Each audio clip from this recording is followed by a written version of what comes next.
Hello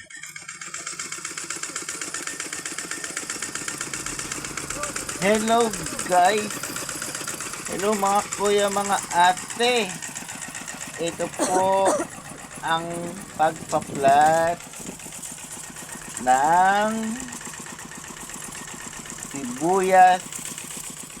Ganyan po pagpa-plat ngayon. Dati kalabaw. Ngayon hand tractor na.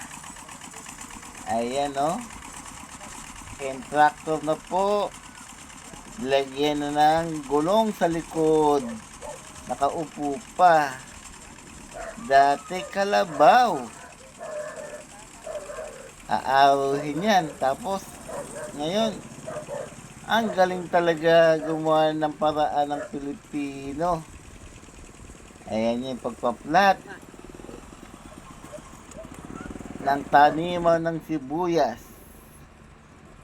Ito naman po ay nagpa-planter, nagtatanim na derek na sibuyas.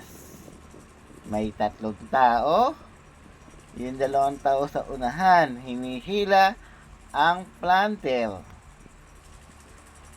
Yung isa naman po ay taga-tuwid para maganda ang pagtatanim ng sibuyas na derek.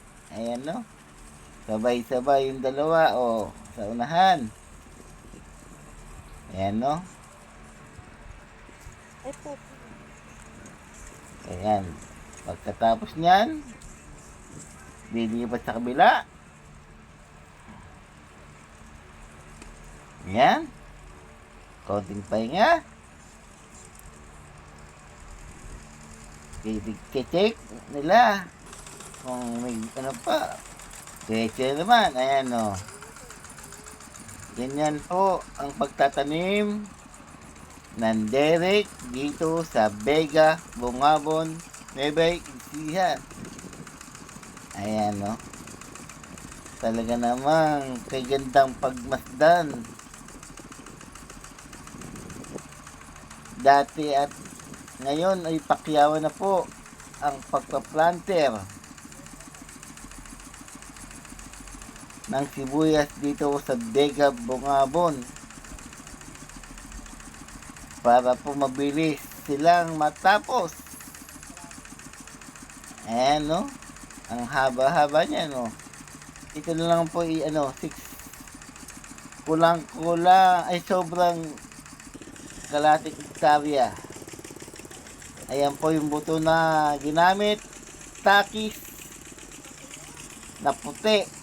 Nagkakahalaga po ito ng 8,350 hanggang 8,500 po. Sobrang mahal talaga ng buto ngayon. Buto pa lang yung ito ay kan 8,500 times 6. Nagkakalagay po ito ng 43,000 ang halaga. Plus siguro yung nito is Kauwi lang namin. 2,000 wari sa nagpa-planter. Kauwi lang namin ni nanay. Plus, Hindi na tuloy. yung pagkain. Maghaharap pa daw. 1,500.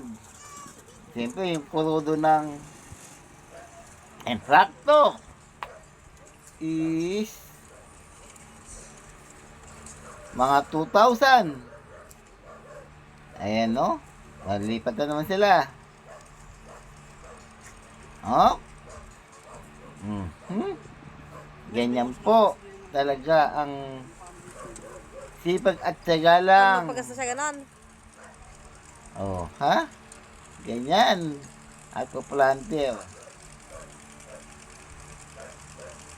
Yung pagpaparmol po dito, nagkakalaga ng mga 2,300.